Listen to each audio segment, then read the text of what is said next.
आड़प पहंडी बेले तालध्वज रथरे बड़ ठाकुर को जो भली पकाई दिगला सारा विश्वर अगणित भक्त ताको सहजरे ग्रहण करि एबे भी सही हृदय विदारक दृश्य भक्तों मन को आंदोलित करुछि।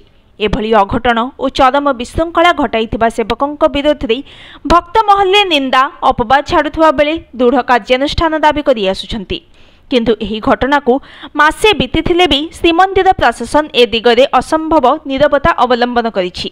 श्रीमंदिर प्रशासन भय ना चापरे एभली नीरवता अवलंबन करुछि से नहीं प्रश्न उठिलानी।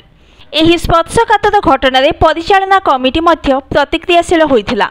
गत जुलाई 10 तारिख रे बैठक डाकी संपूर्ण घटनार जांच पई कमिटी गठन करिथिला। तत्कालीन श्रीमंदिर मुख्य प्रशासक वीर विक्रम यादव कहिथिले घटनार तदंत पई जिला प्रशासन पक्षरु अतिरिक्त जिलापाल श्रीमंदिर प्रशासन तरफ श्रीमंदिर उन्नयन प्रशासक और पुलिस प्रशासन डीएसपी स्तर जड़े अधिकारी को नहीं कमिटी गठन करा जायछि। एही कमिटी नीलाद्री विजय परठू 10 दिन भितर तदंत करी परिचालना कमिटी को विस्तृत रिपोर्ट देव। एहा आधार में परवर्ती कार्यानुष्ठान नियाजिब। पहंडी बेलेर अघटनर ड्रोन भिडियो चित्र और अन्य भिडियो फुटेज जांच हेब। किंतु नीलाद्री विजय जुलाई 19 तारिख शेष हेलानी।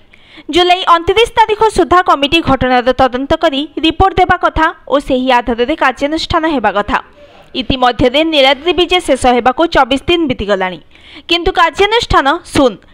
एही प्रसंग को नहीं किछि दिन तले दैतापति निजोग श्रीमंदिर प्रशासन को असहयोगर चेतावनी देथिला। कार्यानुष्ठान हेले श्रीमंदिर नीतिकांति बंद करदेव बोली कहिथिला। एही भयरे श्रीमंदिर प्रशासन स्वर नीरवी जाइछि। अपरपक्षे राज्य सरकार चाप पई श्रीमंदिर प्रशासन नीरव रहिछि बोली अभियोग होइछि। Bureau report news today.